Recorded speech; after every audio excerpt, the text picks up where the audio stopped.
Okay, so this is going to be good. This is, okay.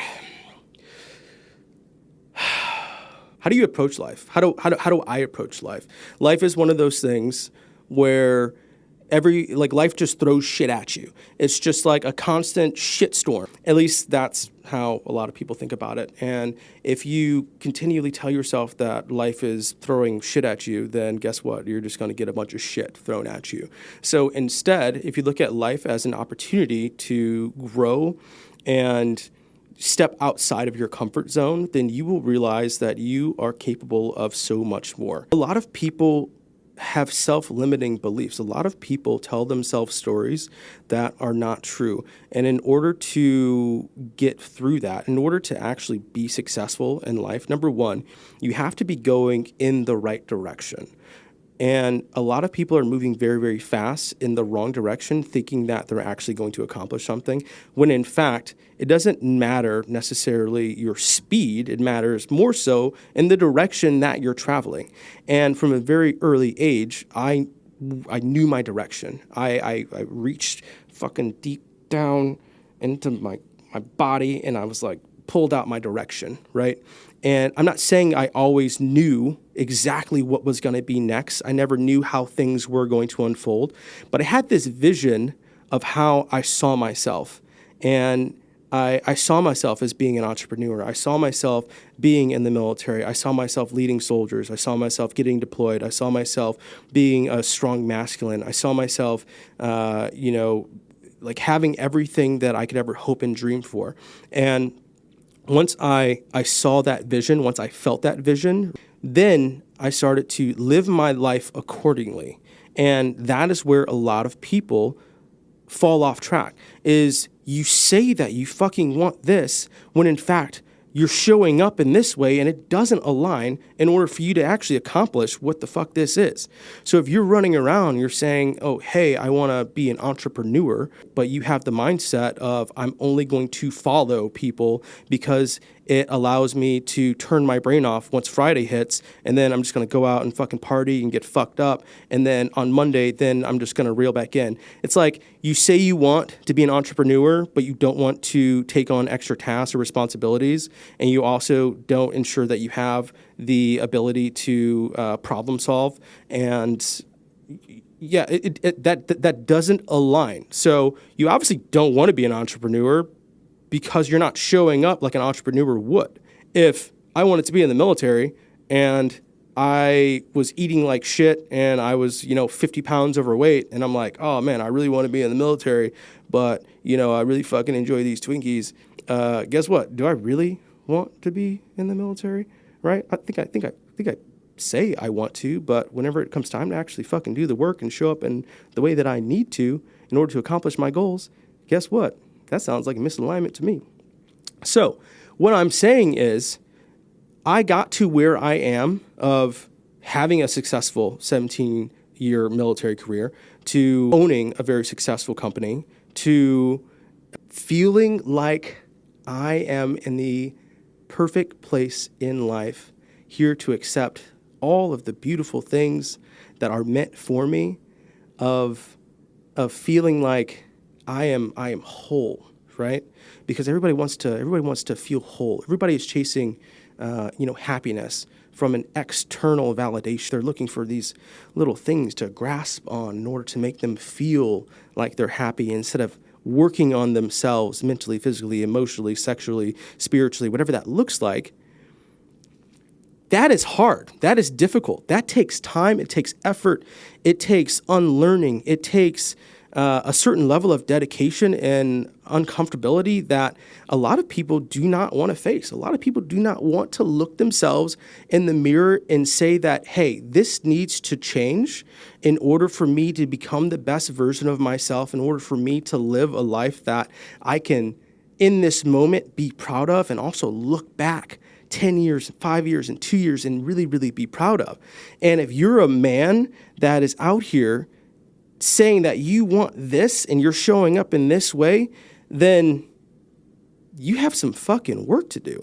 And I'm not saying men are only experiencing this, women as well. But when we talk about relationships, you see how we're making this transition? When you're talking about specifically relationships, and you're a man and you say you want this type of woman and you want to live this type of life and you want to achieve this. However, you're not taking care of your mental and your physical and your emotional and your sexual and your spiritual health and well-being.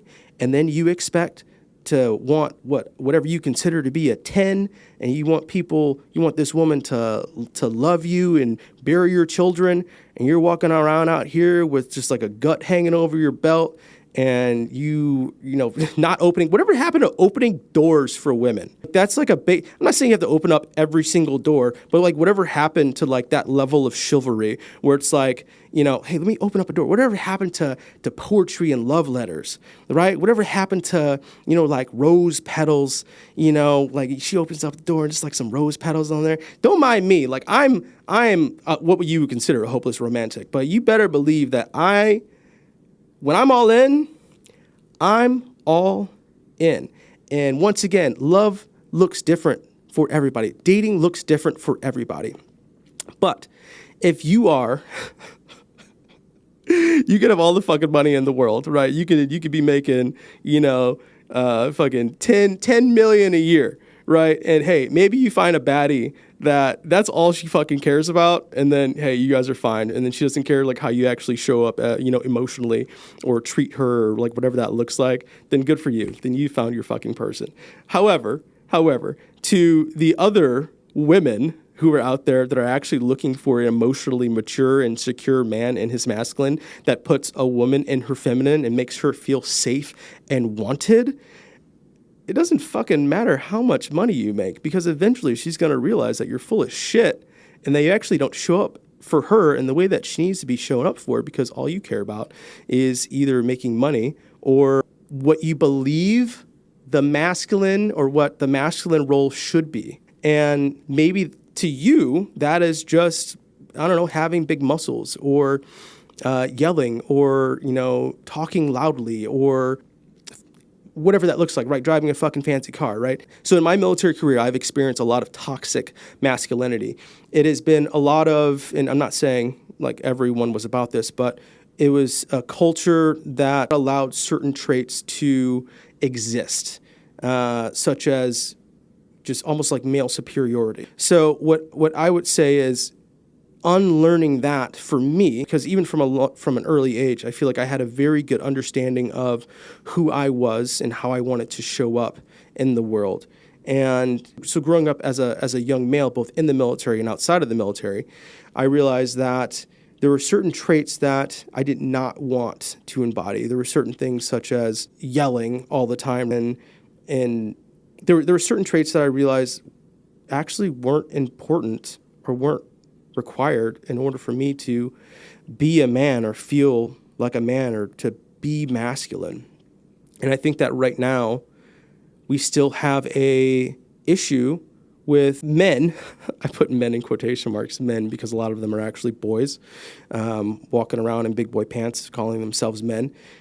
A lot of people are walking around acting like men, acting like what they believe a male should be, instead of, so I'm thinking of these old like Western films where the men like kind of like don't show their emotions, and they, you know, kind of look at women as like an object, right? And that they're above them and that women are there to serve them. For some reason, that's kind of like where my mind goes. And unfortunately, there are some overlap with the military in there and other things that I've experienced, but that's neither here nor there, is it? I think that it's important for every single person to approach life with an open mind, to look at life as an opportunity. And specifically when we're talking about dating and relationships, and especially the masculine role in dating and relationships, then first it always starts with yourself. It starts with what work are you doing on yourself to show up for yourself how you need to, so you can be a container, you can hold space for another woman or another man, whatever your preference is.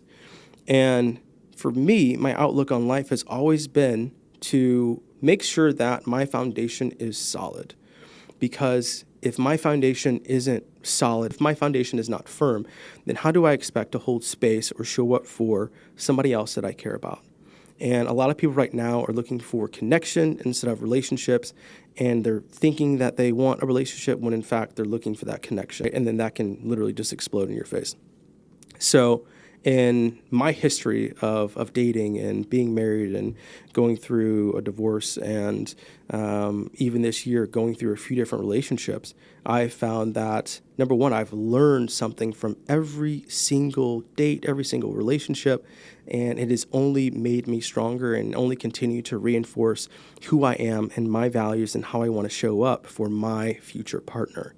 And when you go into a dynamic or a relationship with that mindset, or even throughout life with that mindset of, what can I learn and then how can I show up in the world, then that is how you are going to become stronger. That's how you're going to become a person with a foundation that is unwaverable, that will allow you to set boundaries both with yourself and for yourself, and then also with your partner or your friends or your work or whatever that looks like.